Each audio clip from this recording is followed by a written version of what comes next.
សួស្តីអ្នកទាំងអស់គ្នានៅថ្ងៃនេះខ្ញុំនឹងបង្រៀនបងប្អូនអំពីបង្កើត address email របស់យើងពីច្រើនបងប្អូនអត់ស្គាល់ email ទេហើយខ្ញុំជឿថាបងប្អូនខ្លះធ្លាប់ប្រើ email ហើយបងប្អូនខ្លះទៀតក៏អត់ស្គាល់ email ហើយបងប្អូនខ្លះទៀតក៏ប្រើ Facebook ក៏ប្រើបណ្ដាញ social media ផ្សេងៗ TikTok ផ្សេងៗក៏អត់ដឹងថា email ហ្នឹងជាស្អីគេដែរមូលហេតុអ្វីនៅក៏មិនដឹងដោយសារអីភាគច្រើនគាត់ទិញទូរស័ព្ទគាត់ឲ្យ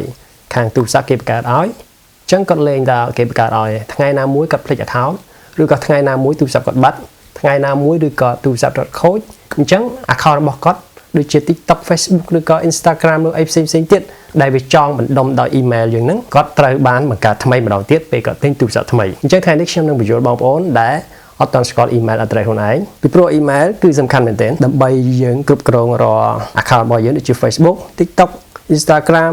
ឬក៏ account YouTube ផងដែរអញ្ចឹងខ្ញុំនឹងឲ្យបង្រៀនបងប្អូនពីរបៀបបង្កើត email ហើយនឹងគ្រប់គ្រង account របស់យើងដោយ email តែមួយទៀតខ្ញុំចង់បញ្ជាក់ថាអ្នកខ្លះគាត់អត់ប្រើ email ទេប៉ុន្តែគាត់ប្រើលេខទូរស័ព្ទអញ្ចឹងអាហ្នឹងក៏វាពាក់ព័ន្ធគ្នាដែរខ្ញុំជម្រើសដល់ល្អបំផុតខ្ញុំចង់ឲ្យបងប្អូនប្រើ email វាងាយស្រួលជាងយើងប្រើលេខទូរស័ព្ទព្រោះ email ឥឡូវក៏វាទាក់ទងជាមួយនឹងលេខទូរស័ព្ទដែរកាលណាយើងភ្លេច password ឬចង់យើង recovery មកវិញ email របស់យើងដែលយើងភ្លេច password វាពាក់ព័ន្ធនឹងលេខទូរស័ព្ទរបស់យើងអញ្ចឹងយើងអត់អាចភ្លេច password របស់យើងបានទេស្អីយើងមានលេខទូរស័ព្ទរបស់យើងដើម្បី recovery កូដហ្នឹងមកសារថ្មីដើម្បីយើងដាក់ password សារថ្មីអញ្ចឹងឥឡូវកុំឲ្យខាតពេលដែលខ្ញុំបញ្យល់បងប្អូនខ្ញុំចង់ឲ្យបងប្អូនយល់អំពី email អញ្ចឹង email វាមាន Gmail វាមាន Hotmail វាមានអីគេ iCloud ហើយវាមានមួយទៀត Yahoo អញ្ចឹងអាហ្នឹងគឺ email ទាំងអស់អញ្ចឹងអ្វីដែល popular ជាងគេហើយធំជាងគេគឺ Google ហ្នឹងគឺ Gmail តែម្ដង Gmail នេះគឺយើងអាចបង្កើតបានទាំងអស់សំខាន់គឺ account YouTube អញ្ចឹងបងប្អូនតាមដានខ្ញុំឲ្យជាប់ខ្ញុំនឹងបង្រៀនបងប្អូនពីមួយ step ទៅមួយ step ទី1យើងត្រូវបង្កើត email ដើម្បីយើងបង្កើត account YouTube យើងនឹងធ្វើ YouTube ទាំងអស់គ្នាដើម្បីរកប្រាក់ចំណូលពី YouTube ផងដែរឥឡូវកុំឲ្យខាត់ពេកខ្ញុំនឹងបង្រៀនបងប្អូនបង្កើត email នៅក្នុងទូរស័ព្ទដៃបងប្អូនយើងប្រើប្រាស់ទូរស័ព្ទដៃរបស់យើងដើម្បីបង្កើត YouTube account ទី1គឺយើងត្រូវតែមាន email អូខេឥឡូវខ្ញុំនឹងបង្រៀនបងប្អូន step by step ទៅជាមួយខ្ញុំទាំងអស់គ្នាកុំឲ្យខាត់ពេលបាទឥឡូវបងប្អូនយើងចូលមកទូរស័ព្ទដៃយើងមកហើយបងប្អូនរកពីsorry ថ្ងៃនេះស្អាតកតិចយើងញ៉ាំប្រហុកមួយមកអញ្ចឹងបងប្អូនមកចូលមកទូរស័ព្ទដៃយើងបងប្អូនរកពីអ្នកដែលប្រើ iOS ប្រើ iPhone យើងប្រើ Safari ហើយបើសិនជាបងប្អូនប្រើ Android បងប្អូនអាចប្រើ Google Chrome ឬក៏ Google ក៏បានដែរបាទអញ្ចឹងវាមានអីអត់ខុសគ្នាទេអញ្ចឹងខ្ញុំប្រើ Safari ខ្ញុំនឹងវាយពាក្យGmail ចឹងខ្ញុំនឹងវាយអក្សរ Gmail Gmail create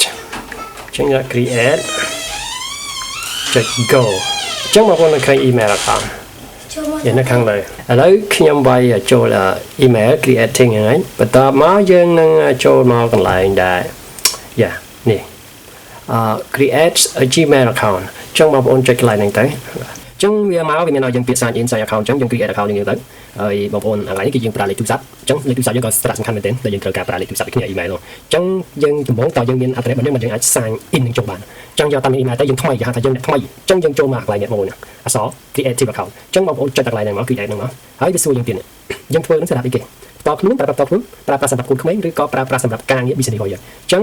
ពី3 4ហ្នឹងបងប្អូនរើសមួយណាទៅប៉ុន្តែខ្ញុំរីកមិនដែរបងប្អូនប្រើនេះ my personal user នេះថាយើងប្រើប្រាស់ខ្លួនឯងផ្ទាល់ចឹងយើងចុចហ្នឹងមកបាទហើយបន្តមកគេឲ្យយើងបំពេញឈ្មោះហើយបាទ first name and last name អញ្ចឹងមានន័យថាដាក់ឈ្មោះដាក់តកូលដាក់ឈ្មោះរបស់យើងអញ្ចឹងកន្លែងហ្នឹងយើងចង់ប្រើឈ្មោះក៏បានដាក់ email នោះយើងចង់ដាក់ឈ្មោះយើងប្រកបក៏បានឈ្មោះខ្លីៗក៏បានអញ្ចឹងខ្ញុំចង់ឲ្យបងប្អូនប្រើឈ្មោះប្រកបទៅសួរយើងចាំកាលណាយើងប្រើឈ្មោះខ្លីៗយកបាននឹងការចាំ email របស់យើងអញ្ចឹងអ្នកដែលគេអាចកាន់កាប់ email ចាំគេអាចប្រើឈ្មោះអីក៏បានដែរអញ្ចឹងសម្រាប់យើងអ្នកថ្មីឆ្មៅយើងប្រើមួយទៅឥឡូវខ្ញុំបង្កើតឈ្មោះថាខ្ញុំចង់ដាក់ smartphone concept ខ្ញុំបង្កើត smartphone concept ចឹងហើយខ្ញុំនឹងយើងវាយឈ្មោះយើងចឹងហើយយើងចុច next វាមកចឹងសួរថ្ងៃខែយើងទី1នេះគឺថ្ងៃខែ month day and year អញ្ចឹងវាសួរខែ month ខែ day ថ្ងៃតមកឆ្នាំអញ្ចឹងយើងដាក់ឆ្នាំមកឆ្នាំយើងអីឆ្នាំអីចឹងដាក់ទៅ January ឬក៏ថ្ងៃទីប្រហែលយើងដាក់ទៅស្រឡាញ់ទៅទី12អញ្ចឹងទៅឬក៏ឆ្នាំដែលយើងកើតអញ្ចឹងប៉ុន្តែយើងដាក់ឡូវបានទេយើងដាក់ឆ្នាំ2025វាឲ្យទេព្រោះយើងក្មេងពេកទៅកើតអត់ត្រូវទេអញ្ចឹងយើងដាក់ឆ្នាំ2000អីបាន2003យើងអាចដាក់បានអញ្ចឹងដាក់ក្មេងចាំឡើយទៅ2000ដាក់ឆ្នាំ2000អូខេឆ្នាំ2000ខែ1ថ្ងៃទី1ហើយចាអូខេសួរចាំតែមក gender យើងដាក់ប្រុសស្រីនេះសម្រាប់យើងគឺសម្រាប់ខ្ញុំពងចៃយើងដាក់ប្រុសទៅហើយបើស្រីយើងដាក់ស female ស្រី ប្រុសអញ្ចឹងដាក់ទៅបាទតាមហ្នឹង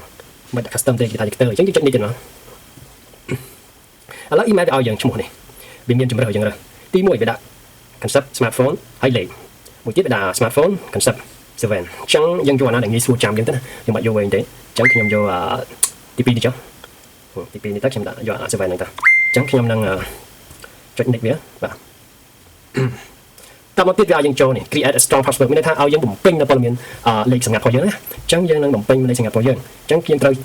បាទនេះ complete ទៅហើយ note បាទសរសេរទៅផងលេខសម្ងាត់របស់យើងហ្នឹងចឹងខ្ញុំនឹងរក big មួយបងប្អូនមើលហើយខ្ញុំនឹង note វាហើយខ្ញុំនឹងប្រាប់បងប្អូនចឹងខ្ញុំអត់តាំង note ទេគឺខ្ញុំនឹងវាយលេខសម្ងាត់ហ្នឹងហើយលេខសម្ងាត់ហ្នឹងយើងត្រូវវាយ2ដងលើផងក្រោមផងចឹងយើងវាយទៅខ្ញុំដាក់អ្វីដែលបងប្អូនចង់វាយត្រូវទៅយើងដាក់អក្សរខ្លះទៅដាក់លេខខ្លះទៅចឹងខ្ញុំវាយតែលេខបានហើយបងប្អូនស្រួលចាំនិយាយទៅខ្ញុំប្រកាសដែរបងប្អូនស្រួលចាំនិយាយជិះពេលខ្លះលេខទូរស័ព្ទយើងក៏បានដែរប៉ុន្តែគេស្រួលហែកបំផុតលេខទូរស័ព្ទខ្ញុំប្រើអ្វីដែលយើងចាំទៅឥឡូវខ្ញុំធ្វើវាយឲ្យស្រួលចាំតិចទៅខ្ញុំវាយអក្សរខ្លះ smart 2020ចឹងខ្ញុំដាក់ចឹងទៅគ្នាចឹងបងប្អូនអាចហែកចូល account នេះបានដូចគ្នាប្រកាសនេះ2020ដូចគ្នាចឹងយើងសូមមើលតែដូចគ្នាអត់យើងត្រូវដាក់លេខកូនដូចគ្នាលើក្រោមដូចគ្នាចឹងយើងបង្កើតនេះមកនេះមកវាឲ្យពេលខ្លះខ្លីពេកវាឲ្យយើងទេ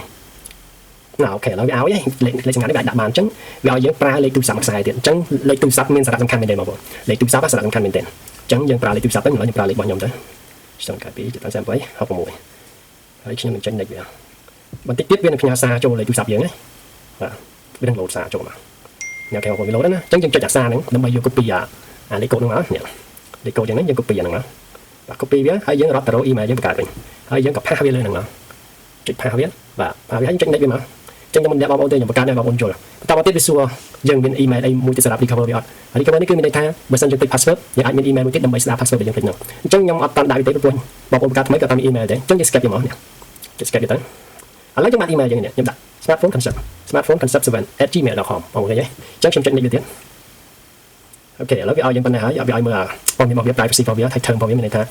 លិខិតច្បាប់របស់វាយើងឆ្លងអានញ៉ាំអញ្ចឹងខ្ញុំនឹងចុច agree នេះតាមនៅប៊ូតុងក្រោមវាចុច agree នេះមកវីដេអូរៀងវែងតិចបងប្អូនប៉ុន្តែបងប្អូនចង់ចេះបងប្អូនតាមដានខ្ញុំមក step by step បងប្អូននឹងចេះឥឡូវយើងទទួលបាន email យើងហើយបាទ email នេះគឺយើងទទួលបានហើយបងប្អូនបាច់វិញឆ្ងាយច្រើនទេគឺបងប្អូនជួយចាំ email នេះបង្កើតបាននេះខ្ញុំបង្កើតនេះ smartphone អញ្ចឹងខ្ញុំបាន email នឹងមួយហើយអានេះវាឲ្យយើង add លេខទូរស័ព្ទចូលអញ្ចឹងខ្ញុំអត់តាន់ធ្វើទេគឺខ្ញុំបាន email នេះខាងលើបងប្អូនមើលឃើញទេនេះខ្ញុំទៅសេរីឲ្យ password ហ្នឹងគឺខ្ញុំទៅសេរីដូចជា smart 2020អូខេអញ្ចឹងយើងត្រូវទៅសេទុករបស់យើងណាសេចាំក្នុងសភៅយើងនេះសភៅយើងហ្នឹងសេចាំទេហើយនឹង email របស់យើងឲ្យចាំខ្ញុំក៏តំពេញថាឲ្យចាំឲ្យទៅសេទុកពេលខ្លះទូរស័ព្ទយើងខូចយើងអត់ចាំទេអញ្ចឹងបងប្អូនត្រូវសេអានេះសេ address លើហ្នឹងបាទសេអាហ្នឹងហើយសេទុកក្នុងសភៅយើងនេះណាសេត្រូវទុកក្នុង note របស់យើងបន្តមកទៀតបងប្អូនត្រូវសេ password ហ្នឹងក្នុង note យើងដូចគ្នាដើម្បីចាំខ្ញុំបញ្ជាក់ទៅឲ្យចាំពីព្រោះកាលណាយើងចាំ password យើងងាយស្រួលនឹង login ចឹងយើងបង្កើតបានហើយអូខេវីដេអូនឹងបង្កើត email បានហើយចាំបន្តិចទៀតខ្ញុំនឹងមកបរៀនបងប្អូនទៅបង្កើតលើ YouTube នេះតែម្ដងអូខេកុំឲ្យវែងពេកឥឡូវយើងនឹងចូលវីដេអូក្រោយទៀតដើម្បីនឹងបង្កើត channel YouTube បន្តទៀតឥឡូវយើងបានបង្កើត email ហើយឥឡូវ email យើងបានហើយបន្តិចទៀតយើងនឹងចូលបង្កើត account YouTube ទាំងអស់គ្នាអូខេបងប្អូនទាំងអស់គ្នាកុំភ្លេចតាមដានជាមួយខ្ញុំនឹងបញ្ចេញវីដេអូពេលណាដែលខ្ញុំទៅនេះខ្ញុំនឹងបរៀនបងប្អូនឲ្យយល់ឲ្យចេះបាទហើយកន្លឹះយើងនឹងអាចបង្កើត YouTube ទាំងអស់គ្នាហើយបងប្អូននឹងអាចធ្វើ YouTube ដើម្បីអាចរកប្រាក់ចំណូលបានព្រោះខ្ញុំឃើញបងប្អូនខ្មែរយើងមួយចំនួនក៏សេដ្ឋកិច្ចវាលុះមែនទែនគឺវា down មែនទែនអញ្ចឹងអ្វីដែលខ្ញុំអាចចែកលេខបានខ្ញុំចែកលេខបងប្អូនដល់គ្នាឲ្យធ្វើបានពីព្រោះលុយពី YouTube មកគឺមិនមែនលុយរបស់ខ្ញុំទេគឺលុយរបស់ក្រុមហ៊ុនគេទេគេមានច្រើនសម្រាប់លើកទឹកចិត្តបងប្អូនណាដែលបង្កើតវីដេអូបង្កើតមាតិកាណាល្អៗសម្រាប់គេអញ្ចឹងគេលើកទឹកចិត្តគេនឹងឲ្យលុយដល់អ្នកណាដែលបង្កើតវីដេអូហ្នឹងអញ្ចឹងកុំភ្លេចតាមដានដល់គ្នា